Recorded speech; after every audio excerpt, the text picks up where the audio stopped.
श्री गणेशाय नमः। श्री परमात्मने नमः। भक्ति भक्त भगवंत गुरु चतुर नाम बपुए, तिनके पद बंदन किए नासई विघ्न अनेक। मंगलयाय विराजिरा वस्तु नयोर अनूप, हरिजन को जस गावते हरिजन मंगल रूप।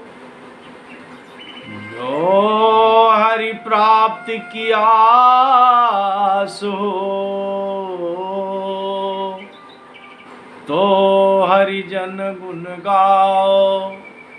न तर सुकत भुज बीज ज्यो, जन्म जन्म पछिताओ। मंगल भावनया मंगल दमनु, गोपीपति वृंदावन रामनु। गुरु समान नहीं को उपकारी, देखो करी विचार जग झारी। देखे करी विचार जग झारी। बोलो श्यावर रामचंद्र की जय। उमापति महादेव की जय। राधा माधव सरकार की जय। वीर बजरंग बली की जय। जय जय सब भक्तन की जय। जय जय सब संतन की जय।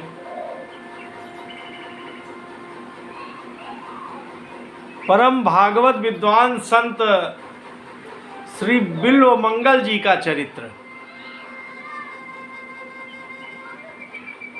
बिल्व मंगल जी का जन्म दक्षिण प्रदेश में कृष्ण वेणा नदी के पावन तट पर हुआ था। एक ब्राह्मण कुल परिवार में हुआ था। आपके पिताजी का नाम रामदास था, जो खुद बड़े विद्वान थे। उन्होंने आपको अनेक धर्मशास्त्रों की आध्यात्मिक विद्या से उन्नत किया था, और आपने एक कृष्ण कर्णामृत नाम के काव्य की भी रचना की, जिसमें आपने एक वेश्या, जो कि जिसको आपने अपना गुरु माना, चिंतामणि के प्रभाव में आकर आपके अंदर ज्ञान प्राप्त हुआ, उसकी बातों से आपके अंदर ज्ञान प्राप्त हुआ, तो आपने अपने काव्य में चिंतामणिर जयति मंगलाचरण के माध्यम से उस वेश्या चिंतामणि का आपने गुरु के रूप में स्मरण किया। इस तरह से आपका ब्राह्मण परिवार था। आपके पिताजी ने आपको धर्मशास्त्रों से सुसंपन्न करवा दिया था, मगर आपका आकर्षण एक वेश्या की तरफ हो गया। चिंतामणि वेश्या के चिंतन में ही आप रातों दिन लगे रहते, और चिंतामणि आपके चिंतन में लगे रहती। दोनों का इतना अटूट प्रेम हो गया कि दोनों एक दूसरे के बिना अधूरे लगने लगे, जिसमें बिल्व मंगल जी का आकर्षण कुछ अधिक ही था।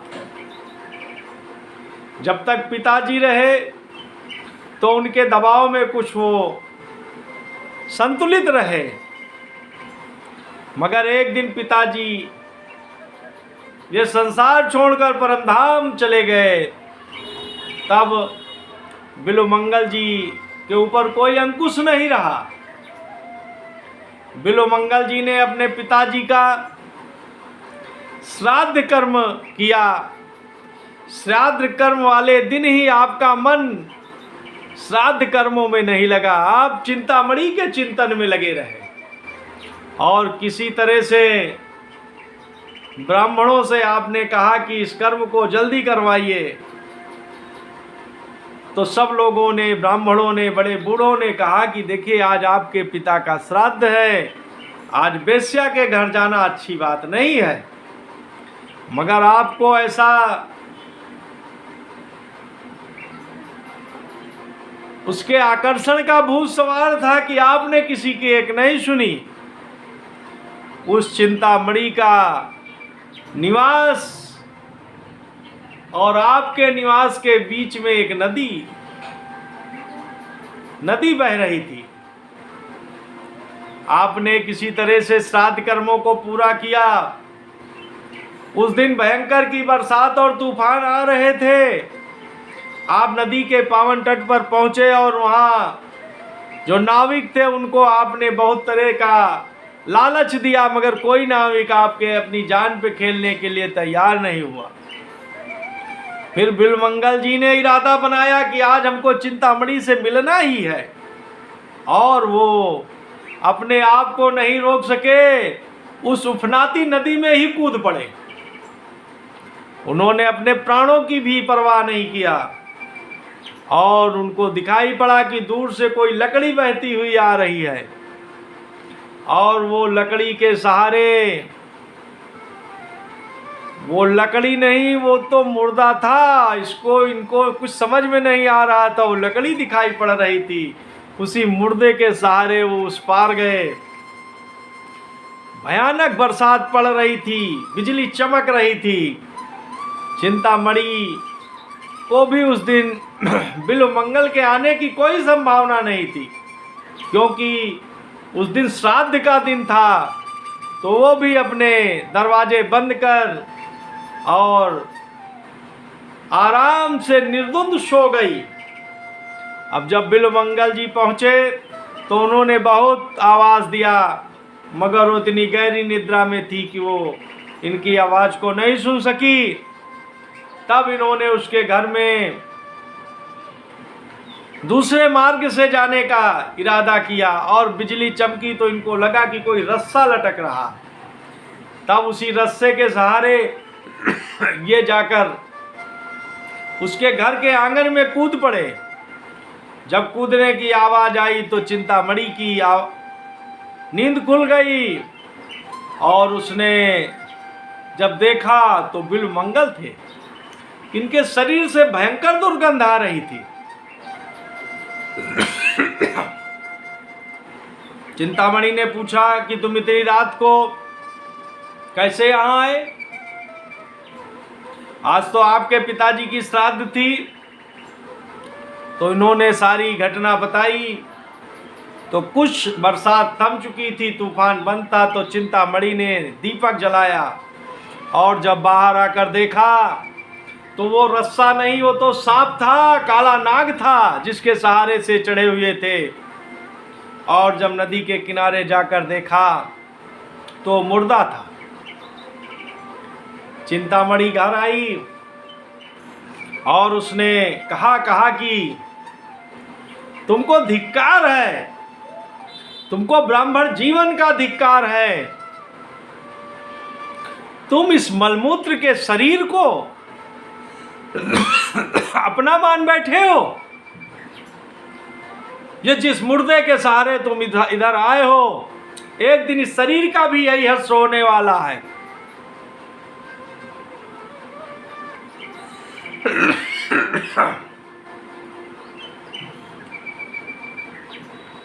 इस तरह से चिंतामणि के अंदर एक गुरु उपदेशक बैठ गया, और उसने बिल्वमंगल जी को झचकोड़ दिया। बिल्वमंगल जी के अपनी ज्ञान की दृष्टि खुल गई।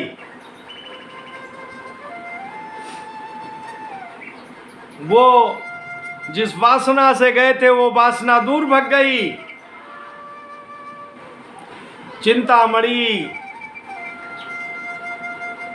और बिल्वमंगल जी को स्नान कराया। स्नान कराकर सूखे वस्त्र पहनाए और बिल्वमंगल जी और चिंतामणि रात भर भगवान का भजन करते रहे। धारा बदल गई दोनों की।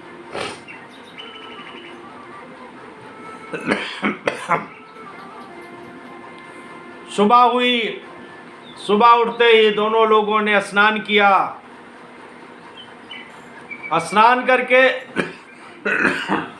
चिंतामणि ने हरिद्वार का रास्ता पकड़ा और बिल्वमंगल जी ने श्री सोमगिरी जी महाराज के यहाँ की यात्रा किया। और सोमगिरी जी महाराज के यहाँ आकर उन्होंने दीक्षा लिया और वहां पर 1 वर्ष तक गुरु की सेवा में रहे। अब गुरु की सेवा करके बिल्वमंगल जी ने वृंदावन जाने की मनसा जाहिर किया तो गुरुदेव भगवान ने आदेशित कर दिया, अब आप रास्ते में वृंदावन के रास्ते में चले जा रहे हैं। उसी समय एक युवती निकली। अभी पूर्व संस्कारों का पूरी तरह से समन नहीं हुआ था। बिल्वमंगल जी का आकर्षण उस युवती के जो सुंदरता पर चला गया। अब बिल्वमंगल जी ने अपने आप को बहुत धिक्कारा कि अभी भी तुम्हारे अंदर ये भाव बना हुआ है, और वो युवती के साथ साथ उसके दरवाजे तक गए। युवती घर के अंदर चली गई थी। इन्होंने दरवाजा खटखटाया, एक युवक आया। युवक के पास बिल्वमंगल जी आराम से बैठ गए। उन्होंने अपनी सारी बात बताई और कहा कि एक बार उस युवती जो तुम्हारी पत्नी है उसको बुला दो, हम अपनी इच्छा से देख लें। और वो युवक इनके शुद्ध भाव को जानकर अपनी पत्नी को बुलाने चला गया।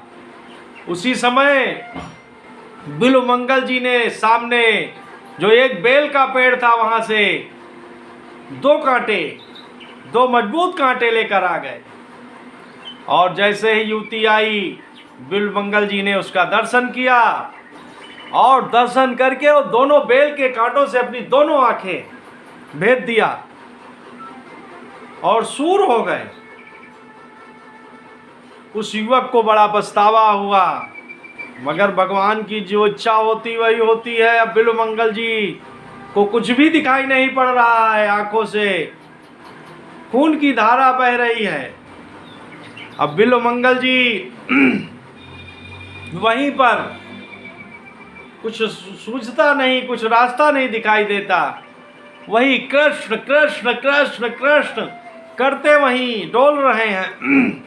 ना खाने की सुध है, ना पानी पीने का होश है।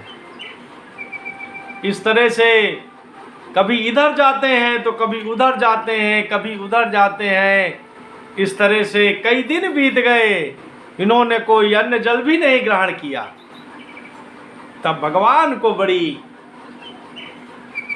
दया आई कि मेरा भक्त इधर उधर बिना भूखा प्यासा डोल रहा।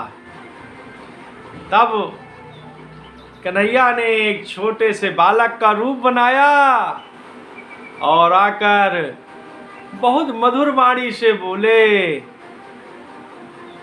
बहुत ही बिल्वमंगल जी को कर्णप्रिय वाणी लगी और कहा कि बाबा जी, हम आपके लिए कुछ मिठाई लाए हैं, जल लाए हैं, ये प्रसाद है, खाकर आप संतुष्ट हो जाएं। आपने कुछ खाया पिया नहीं है।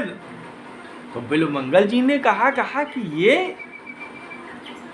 कैसे समझ गया कि हमने कुछ खाया पिया नहीं है। और उस मधुर वाणी के आश्रित होकर उन्होंने उस प्रसाद को पाया, बहुत ही आनंद आया। ऐसा आनंद उनको जीवन में कभी नहीं आया। तब उस बालक ने कहा कि बाबा, हम रोज आपके लिए भोजन प्रसादी लाएंगे, जल लाएंगे, आप स्वीकार करेंगे? अरे कहा बहुत अच्छा बेटा, तुम हमारे लिए रोज लेके आना, हम रोज पाएंगे। अब बिल्वमंगल जी को कुछ अंदेशा हो गया कि ये प्रभु ही हैं, ऐसी लीला और कोई नहीं कर सकता। अब वो बालक लाता और बिल्वमंगल जी बड़े प्रेम से प्रसाद पाते और उस प्रसाद के पाने से अंतःकरण एकदम शुद्ध हो गया। एक दिन बालक ने कहा कि बाबा, वृंदावन चलोगे? तो कहीं कहीं हाँ बेटा, हम वृंदावन चलेंगे। तब उस बालक ने एक लकड़ी दे दिया और कहा, एक छोर हाथ तुम पकड़ो, एक छोर से हम आगे आगे चलेंगे, किसी के सहारे तुम चलना।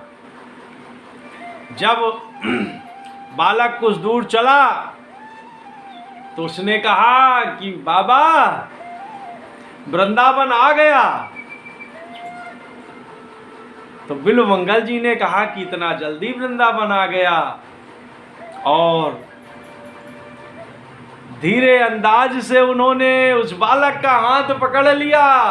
हाथ के पकड़ते ही जैसे कोई ऊर्जा का संचरण हो गया हो, उनकी दोनों आंखें ठीक हो गईं और प्रभु के दर्शन करते थक नहीं रहे हैं बिल्वमंगल जी।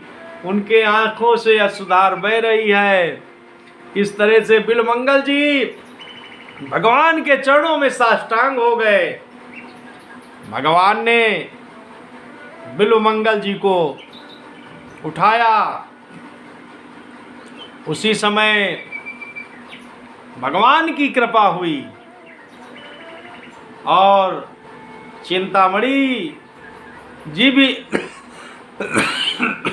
चिंतामणि जी भी वहीं प्रकट हो गई, और जो युवक युवती थी वो भी वहीं पर आ गए। भगवान की कृपा से भगवान ने सबको दर्शन दिया और दही चावल का प्रसाद सबको दिया, और दही चावल का प्रसाद पाकर सब धन्य हो गए। सब लोगों ने भगवान का साक्षात दर्शन किया। उस वेश्या चिंतामणि के ज्ञान की वजह से बिल्वमंगल जी को भगवान का दर्शन हुआ। बिल्वमंगल जी की वजह से उस युवती और उसके जो पति है उसको दर्शन हुआ। इस तरह से सब लोग भजन के रास्ते चल पड़े, और समय आने पर सब परम धाम के अधिकारी हुए। बोलो राधा माधव सरकार की जय, उमापति महादेव की जय, श्यावर रामचंद्र की जय। जय जय बिल्वमंगल जी संत महापुरुष की जय, चिंतामणि जी की जय। जय जय सब भक्तन की जय, जय जय सब संतन की जय। योगेशं सच्चिदानंदं वासुदेवं व्रजप्रियं धर्म संस्थापकं वीरं कृष्णं वंदे जगद्गुरुं। श्रीकृष्णं वंदे जगद्गुरुं। श्रीकृष्णार्पणमस्तु। नमो पार्वती पते। हर हर महादेव, हर हर महादेव।